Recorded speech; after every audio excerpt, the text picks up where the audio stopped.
입니까? 가끔 말씀드리지만은 인간적으로 보게 되면 사도 바울은 예수님 만나서 어, 인간적인 관점은 망한 거예요. 노숙자 된 거예요. 쉽게 말씀드리면 완전히 노숙자 됐어요. 하지만은 그의 삶을 통해서 우리가 생각했을 때에 믿는 이들 가운데 우리가 생각해봤을 때에 성경의 신약 성경의 대부분 그 절반 가량을 이제 사도 바울이 저술을 하게 되죠. 하나님의 은혜 가운데 바울이 여기 나와 있는 것처럼 예수님 만나기 이전의 그의 삶은 헬라적인 배경 가운데서 유대적인 그 사상을 가지고 있었던, 그러니까 반대로도 이야기할 수 있죠. 유대적인 헬라적인 사상과 유대적인 사상을 한꺼번에 가지고 있었고, 또 유대교 안에서의 그 학문적인 위치도 최고의 위치를 가질 수 있는 아주 유리한 상황에 놓여져 있었어요. 그런데 그가 앞서 말씀드렸던 것처럼 다메섹 도상에서 예수님 믿는 사람들을 핍박하고 또 죽이기 위해서 움직이는 거죠. 스데반이 순교했을 때에 초대교회 7집사 중에 하나였었던 스데반이 순교했을 때도 그 자리에 바울이 있었음을 성경은 기록하고 있어요. 그랬던 바울이 예수님께서 초자연적인 방법으로 만나 주셨습니다. 그러니까 예수님이 직접 만나지 않았으면 바울은 변화될 수 없었을 거예요. 그래도 나중에 이제 그가 말씀을 통해서 기록하는 것은 유대교를 향한 지나친 열심이 있었지만 그래도 하나님이 자신의 하나님을 향한 그 열심으로 또 귀하게 여기시고 하나님께서 은혜를 베풀어 주셨다라는 사실에 대해서 말씀하고 있어요. 그러니까 인간적인 생각과 관점 가운데서는 정말로 예수님 믿어가지고 혼란의 시기, 어려움의 시기, 육신적으로는 정말로 힘들고 고난의 시기를 경험한 이들이 사도 바울뿐만 아니라 지금까지 기독교 역사상 너무나도 많은 사람들이 있었어요. 이 시대를 통해서 우리 생각했을 때 한국이 변화되고 개화가 되고 그 가운데서, 그러니까 우리가 이야기하는 것 다 알고 있는 것처럼 한국 교회뿐만 아니라 또 학교, 유명한 학교, 사립대학들은 다 기독교 재단에 있고 또 병원들도 마찬가지입니다. 한국 교회가 성장해 나아감에 있어서 또 자연스럽게 한국이라는 나라 자체, 대한민국이 또 성장해 나아가는 그 과정들을 볼 수 있었는데요. 초창기 한국에 왔었던 선교사들은 그 1900년대에 초반에 있었던 그 영국과 그 미국의 그 엄청난 부흥 운동 가운데서 수많은 엘리트들이 그들이 자원하게 됩니다. 한국뿐만 아니라 세계 각지로 선교사로 자원해서 나가게 돼요. 그들이 고국에 있었으면은 누릴 수 있었던 모든 것들에 대해서 버리고, 그 당시에 1900년대 초반이면 여기는 어디죠? 오지예요, 오지. 저기 정글의 법칙에 나오는 그런 데 있잖아요. 약간 심하게 말하면 그런 데가 바로 이 땅이었어요. 그래서 수많은 사람들이 풍토병에서 죽고, 또 이제 마포 쪽에 있잖아요. 그 절두산 순교터, 거기 이제 보면은 양화진이라고 하는 그 선교사들 묘역이 있는데 거기 가면 수많은 역사들, 아주 다양한 스토리들이 거기 이제 전해지게 됩니다. 그 당시에 보게 되면 수많은 사람들이 이 땅에 와서 눈물로써 회개하고 함께 사람들을, 이 땅에 사는 사람들을 깨우고 또 나아가는 이런 그 과정들이 있었음을 우리가 보게 됩니다. 지금도 마찬가지예요. 지금도 하나님께서 허락하신 은혜 가운데 귀하게 쓰임 받고 공부하는 목적, 또 세상 가운데 어떤 그 선한 것을 추구하는 목적 자체를 그리스도께 존귀하게 쓰임 받고자 하나님의 은혜 가운데 움직이는 사람들이 너무나도 많이 있다라는 것에 대해서 보게 됩니다. 뭐 가까운 예로서 보게 되면은 이스라엘 선교사님도 마찬가지라고 말씀드렸잖아요. 네. 그분이 여기서 이스라엘 안 갔으면은 이제 저기 비행기 타고 있을 거예요. 공군사관학교 나왔기 때문에. 하지만은 이제 부르심 때문에 움직인 거고, 사모님도 미국에서 유명한 대학 졸업했거든요. 근데 이제 처음에 이제 어려움이 좀 많이 있었던 것 같아요. 이제 처가집 쪽에서 공부시켰는데 이스라엘로 선교 간다니까 이제 집안이 뒤집힌 거죠. 지금 우리 사람 여러분이 애들이 최고의 학문 가운데서 명문대를 나왔어요. 저 이스라엘 선교 갈 건데요. 그럼 어떻게 대답하시겠습니까? 그 마음이 그분 마음이에요. 안 믿는 분들은 오죽하겠습니까? 사도 바울의 부모님은 어땠을까요? 다소 지방에서, 다소도 어쨌든 그 로마 문화권 가운데서의 중심적인 도시 중에 하나였는데 아들이 갑자기 어디 간 거예요 지금? 예루살렘에 유학 보내놨더니 갑자기 얘가 변화돼가지고 초반에는 잘 어떻게 움직여가지고 유대교노에서 입지를 굳혀가나 싶더니 어느 순간 보니까 뭐 하고 있어요? 반대적으로 그들이 잡으러 갔던 그들을 그 중에 한 사람이 돼가지고 이제 똑같이 복음 전하면서 다니는 거예요. 주변 사람들은 이해할 수가 없는 거죠. 그럼 사도 바울이 머리가 부족했냐? 그게 아니에요. 그럼 성격이 아주 친절한 사람이냐? 성경에 나와 있는 바울의 모습은 약간 좀 까칠한 사람이에요. 다른 사람들과 어울리면서 어떤 것을 행하기가 좀 어려운 성향들도 좀 가지고 있었던 것 같아요. 하지만은 그가 사역을 행함에 있어서 여러 가지 어려운 것들, 또 고린도 교회 가운데서의 그 내용들도 보게 되면은 교인들로부터 여러 가지 공격들을 받는 걸 보게 되거든요. 그러니까 그 상황 가운데서 중간중간 어려움도 있었지만은 그래도 항상 그가 감사하면서 맡은 바 사역을 감당했던 거. 그럼 뭐 때문에 그렇게 할 수 있었을까? 그러니까 결국 다른 게 아니라 최고의 가치 자체.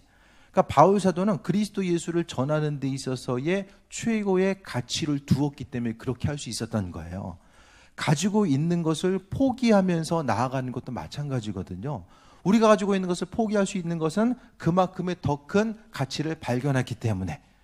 돈을 주고 뭐 어떤 것을 구입하는 것도 마찬가지잖아요. 이 돈보다 이 물건 자체가 더 큰 가치가 있다라고 생각하기 때문에 그것을 구입하는 것과 마찬가지입니다. 세상을 살아감에 있어서 우리가 정말로 믿음으로 살아간다라는 거, 이 세상에서의 교회 자체가 친목 모임이 아니라 우리 친목 단체가 아니잖아요. 마음과 생각을 공유하고 어떤 생각을 나누기 위해서 조금 더 세상을 착하고 선하게 살고 또 다른 사람들에게 유익을 주기 위해서 한 번 더 말씀을 인용해서 다짐하는 친목 단체가 아니라는 거예요. 우리의 신앙생활은 바로 근본적인 핵심 자체는 우리 한 사람 한 사람이 그리스도 예수로 대체되는 것입니다. 바울 사도는 사울이라는 사람에서 바울로 이제 헬라식 이름 가운데서 이제 대체됐을 때에 그는 예수 그리스도로 대체된 거야. 그렇기 때문에 그의 사역들을 보면은 예수님께서 이 땅에서 행하셨던 사역들을 사도 바울이 그대로 행하고자 했었던 모습에 대해서 보게 됩니다. 말씀 좀 보겠습니다. 2절 말씀 보겠습니다. 이르시되 내가 은혜 베풀 때에 너희에게 듣고 구원의 날에 너희를 도왔다 하셨으니 보라 지금은 은혜 받을 때요 보라 지금은 구원의 날이로다.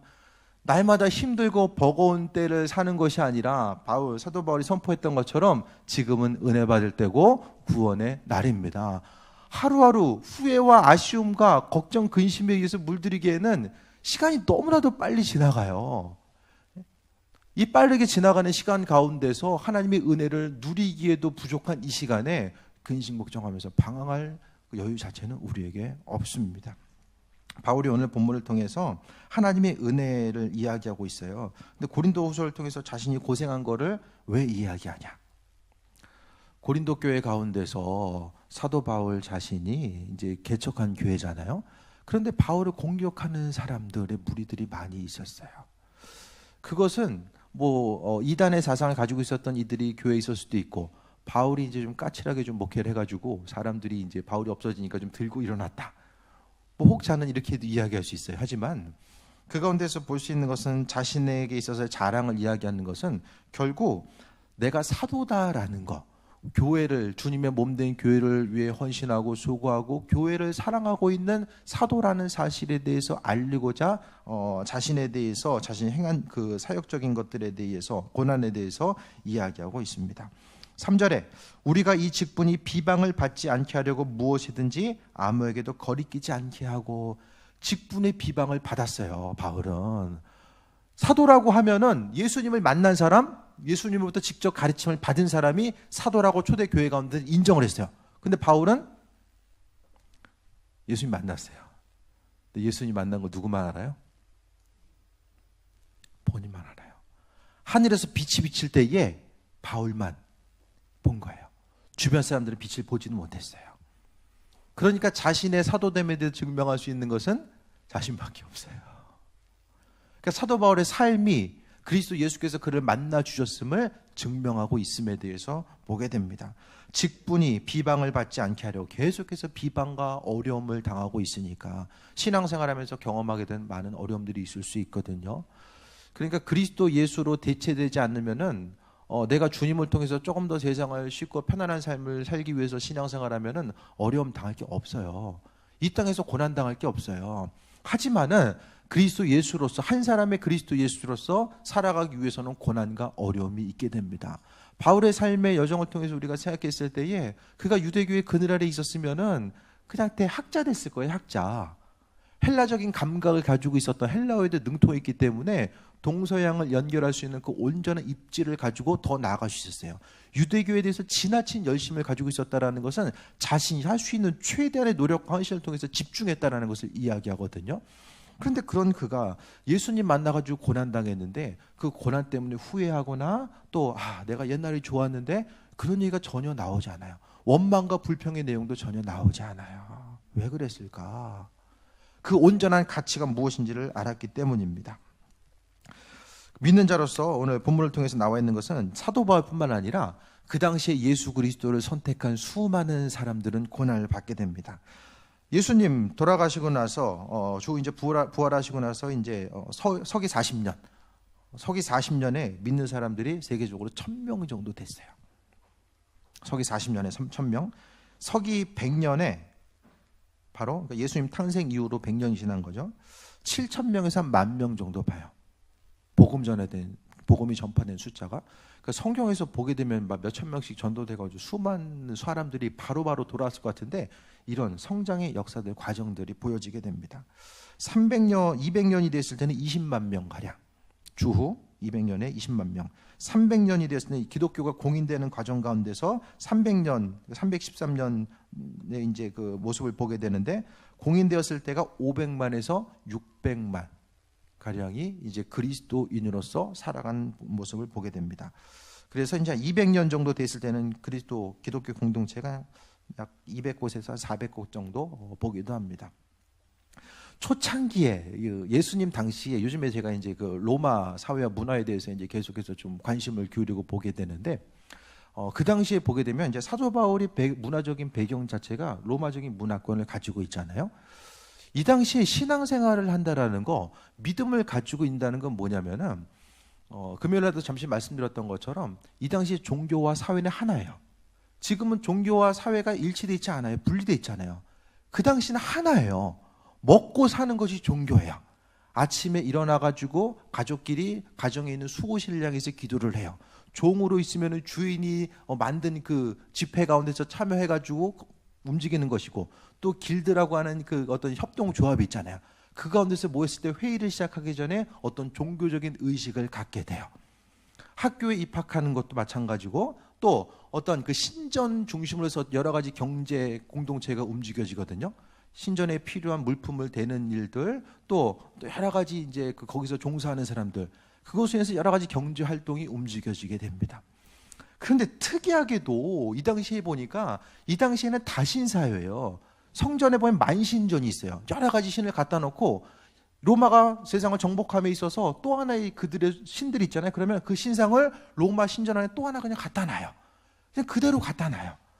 그래서 이제 인정하는 사회. 그런데 예수님은 유이신 사상을 이야기하잖아요. 예수님 외에는 섬길 수가 없는 거예요. 유이신 사상은 기독교에만 있었어요. 그러니까 둘 중에 하나 선택할 수밖에 없는 상황들이 있게 됩니다.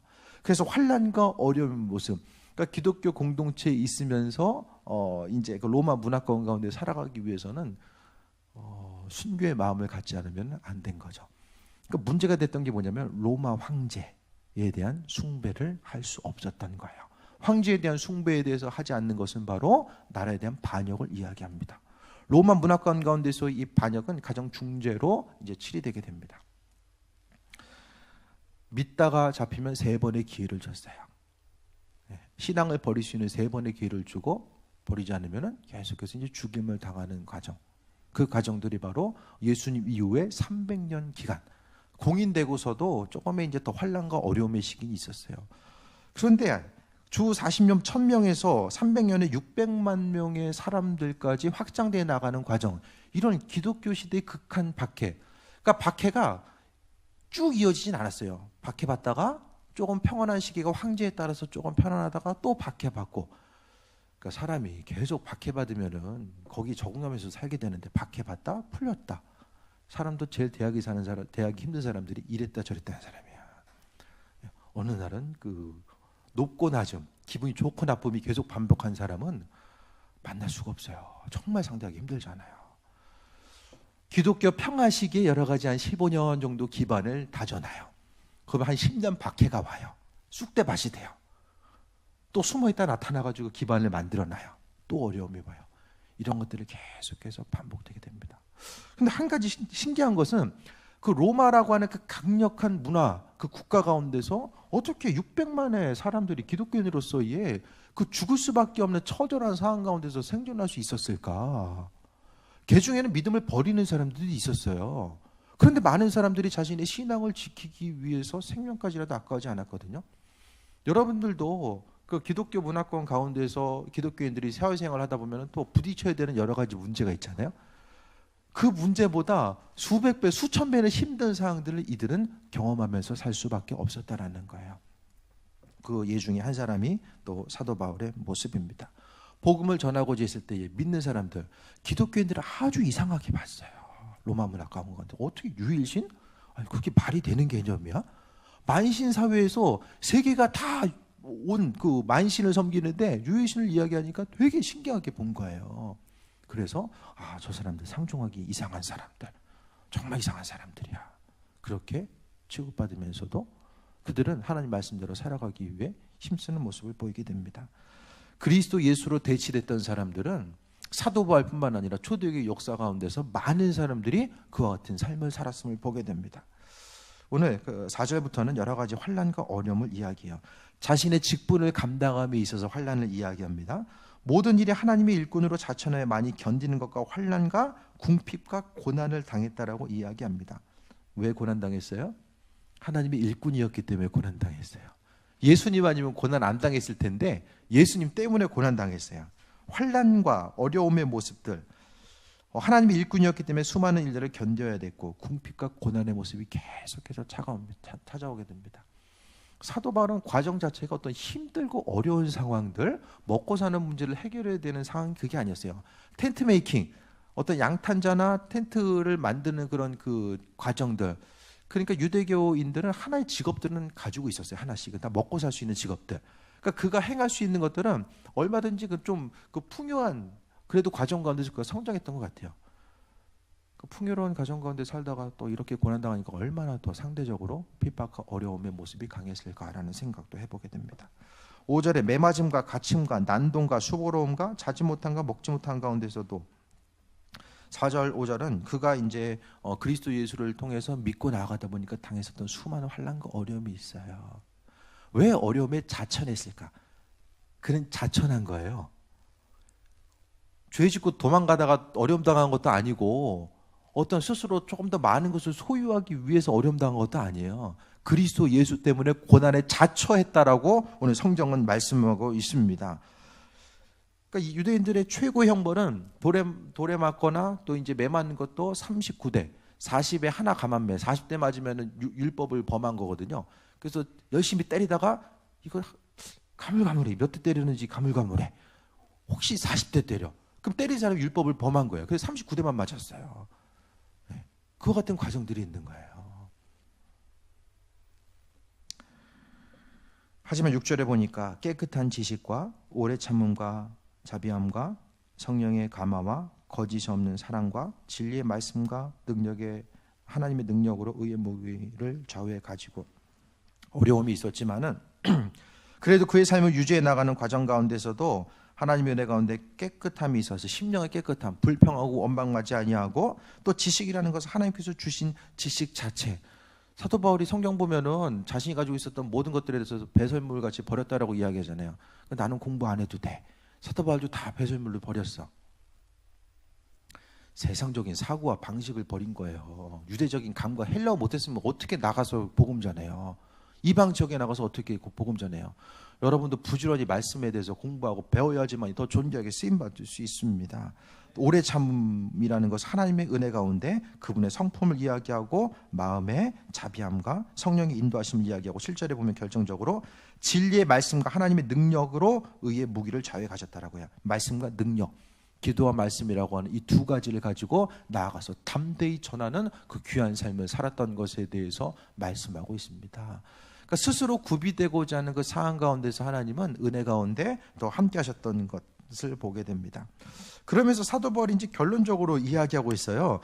내가 정말로 힘들고 어려운 고난의 과정이 있었는데 그것에 대해서 감당할 수 있었던 것은 하나님의 도우심이고 그리스도 예수께서 나를 통해서 이와 같은 일들을 행했으며 7절에 나와 있는 것처럼 말씀과 능력이라고 하는 그 의의 무기들을 통해서 하나님께서 그 모든 사역들을 감당할 수 있도록 은혜로 베풀어 주셨다라는 사실을 말씀합니다. 그러면서 이제 8절부터 보면 영광과 욕됨으로 그러했으며, 이것의 내용은 사도 바울이 복음 전하고 되었을 때에 말씀을 듣고서 변화되는 사람도 있었고, 또 한 사람은 거짓된 사상을 전한다라고 했고, 사도 바울이 개척했었던 그 교인들도 바울은 잘못된 거 전했어, 우리가 잘못된 거 들었어. 또 전에 그 유대교에 있을 때 아는 이들은 뭐라고 했을까요? 그로 하여금 이야기하는 것이 잘못했다가 저 돌아가지고 지금 저 노숙자 돼가지고 저러고 돌아다니고 있어. 그렇게 이제 비방하는 사람들이 있었다라는 거예요.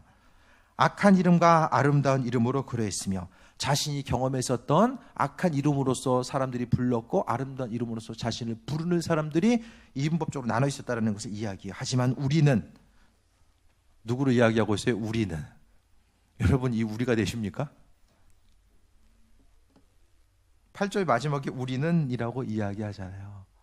바울 혼자가 아니라 우리에 대해서 지금 말씀하고 있어요. 우리가 누구인가? 함께 고난받는 자. 고린도서에 있어서의 고린도 교인들은 정말로 힘들고 어렵게 했던 그들을 향해서 우리라는 표현을 하고 있어요. 나만 그런 것이 아니라 우리가 함께 지금 그리스도의 몸된 자로서의 그 사역을 감당하고 있다는 사실, 공동체 의식을 다시 한번 일깨워주고 있습니다. 그래서 우리는 속이는 자 같으나 참되다. 사도 바울 저거 지금 거짓된 거 잘못된 거 가리키고 있어. 유대교에서 생각했을 때에 기독교, 그리스도교는 신흥 이단 종파의 하나였어요. 유대교 내에 기독교라고 하는 예수님을 주인으로 따르는 종파가 있었고요. SNF파라고 해가지고 우리는 금욕적으로 저 광야에 가가지고 세상이 싫다, 세상 가서 우리끼리의 삶을 살자라고 하는 그런 종파도 있었어요. 또 급진파들이 있었는데, 이들은 로마의 그런 억압 앞에서 우리는 이제 힘써서 싸워서 이겨야 된다, 마카비 항쟁이라든지 어떤 그런 종파. 그러니까 그 당시에 유대교라는 틀 가운데 있었던 몇 개의 종파 중에 하나를 그리스도교, 예수라는 이름을 따랐었던 그들 중에 한 사람으로 여겼다라는 거예요. 그러니까 우리가 생각하기에 뭐 유대교에 아주 필적할 만한 그런 그 거대한 공동체가 예수님을 따르던 그리스도교였다, 그렇게 생각하면 안 돼요. 추후 40년까지 1000명 있었다니까요. 그 가운데서 계속해서 이야기합니다. 우리는 속이는 자 같으나 참된 자다, 무명한 자 같으나 유명한 자다. 여러분, 이 세상에서 눈을 감을 때 네이버에 여러분 이름 검색하면 뜰까요? 지금까지 안 떴으면 뭐 신문에 해가지고 뭐 이렇게 이상하게 이름 뜨는 거 말고 임명사 전해가지고 이름 뜰 수 있는 가능성. 그 이름이 떠도 또 이제 다른 사람 동일한 인물 또 오면 우선순위 계속 밀리잖아요. 세상에서 내가 주를 위해 수고하고 헌신한 거 아무도 기억하지 않아도 다 잊어버려요. 교회를 위해서 아무리 수고하고 헌신해도 다 잊어버리잖아요. 안 그렇습니까? 하지만 우리는 무명한 자가 아니라 유명한 자라고요. 그리스도 예수께서 기억하신다라고 말씀하고 있습니다. 죽은 자 같으나 보라 우리가 살아있고 징계를 받은 자 같으나 죽임을 당하지 아니하고. 세상적으로 죽어있는 것 같아도 우리는 살아있는 자고 징계받은 자. 한 예수 믿으면서 뭐 이렇게 잘 되는 게 뭐가 있어? 네? 사람들은 그 열심히 절에 다니거나 어떤 타종교를 믿어가지고 스스로 열심에 의해서 어떤 축복을 받는다고 생각하잖아요. 종교적인 열심은 뭐예요? 물질적으로 나타나는 축복이라고 생각을 합니다. 그 잣대를 기독교를 통해서 똑같이 봐요. 그 잣대를 가지고 우리가 그 모토, 우리 열심히 기도해가지고 더 잘 먹고 잘 살아야 됩니다. 다른 사람보다 훨씬 더 우월해야 됩니다. 이거 보면은 이보다도 더 없어져야 될 친목단체는 없어요. 그러면 사회에 독이 되는 거예요. 마치 그거는 어떻게 하면 주식 투자를 할 수 있을까? 주식 투자 모임 있죠. 네? 돈을 어떻게 하면 더 좀 잘 벌 수 있을까에 대해서 연구하는 모임들이 있잖아요. 공동체들. 그거랑 다를 바가 뭐가 있어요? 우리 핵심은 그리스도 예수로 대치되는 것이고 인도하신 바대 나아가는 거 뒤에 좀 더 말씀드리겠습니다. 징계를 받은 자, 예수 열심히 믿어도 여러 가지 또 어려움과 고난을 당하는 사람들이 있어요. 최선을 다해 믿었는데도 열심히 여전히 경제적인 문제가 있고 또 육신의 아픔의 문제가 있어요. 그러면은 뭐예요?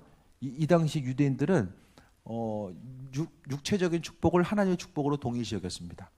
근데 성경에서 보면은 예수 믿어가지고 육신적으로 잘된 사람은 별로 없어요. 누가 있습니까?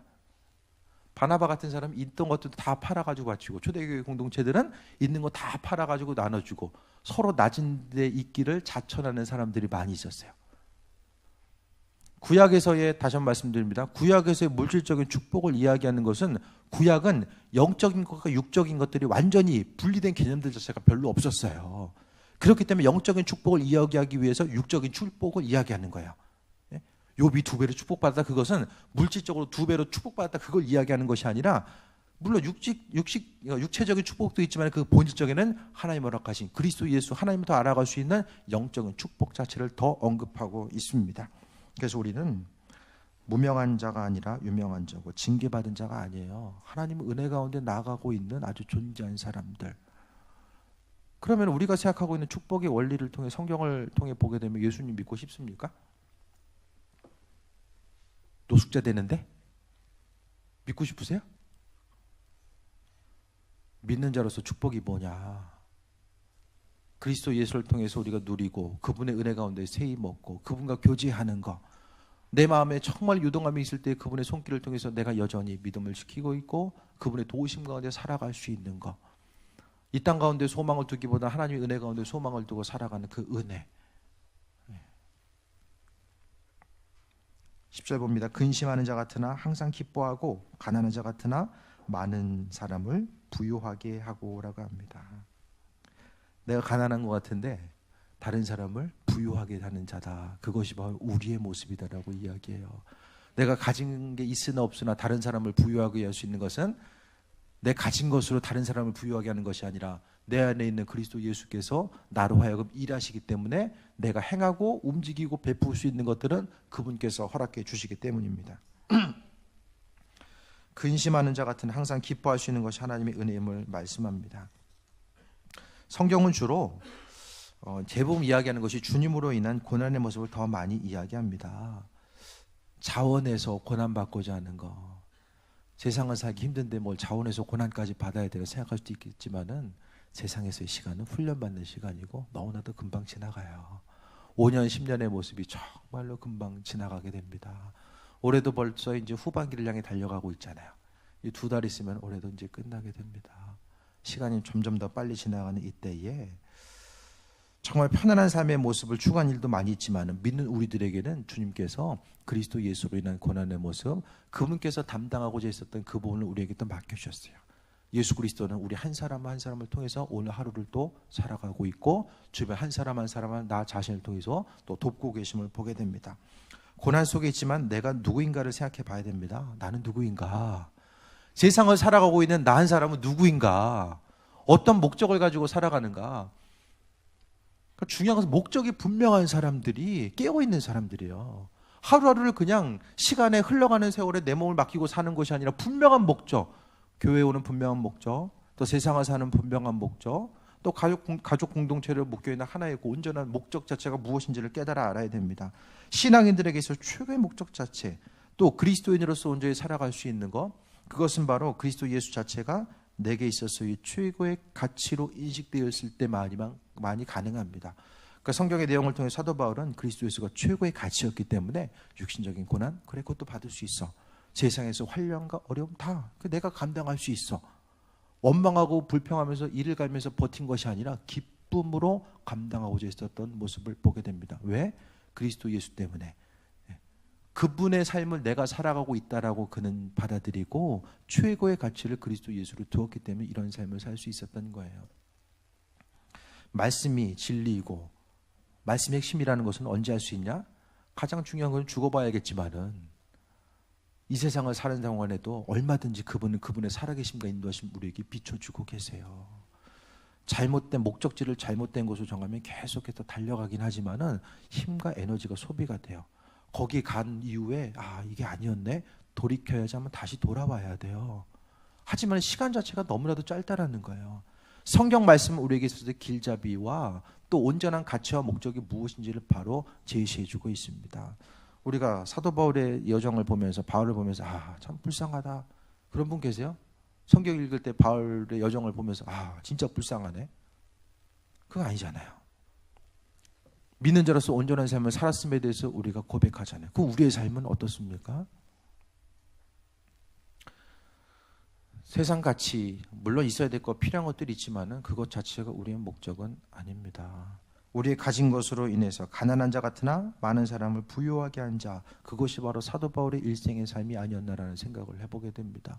교회 공동체는 이와 같은 목적에 의해서 나는 할 수 없지만은 그리스도가 주인 되심에 대해서 고백하고 인도하심 받아 살아가는 것이 바로 교회 공동체의 온전한 모습입니다.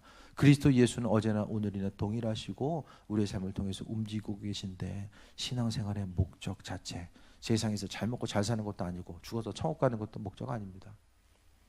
그리스도를 이 세상에서 누리고 그것을 통해서 다른 사람들에게 그 사랑을 전하고 나타낼 수 있는 것이 우리의 삶의 모습이고, 한 교회로 모여있다는 것은 서로를 향해서 배려할 수 있다는 것은 그 사랑을 경험하고 나누고 공부하고 또 경험할 수 있는 아주 존귀한 터전이 바로 이 교회 공동체입니다.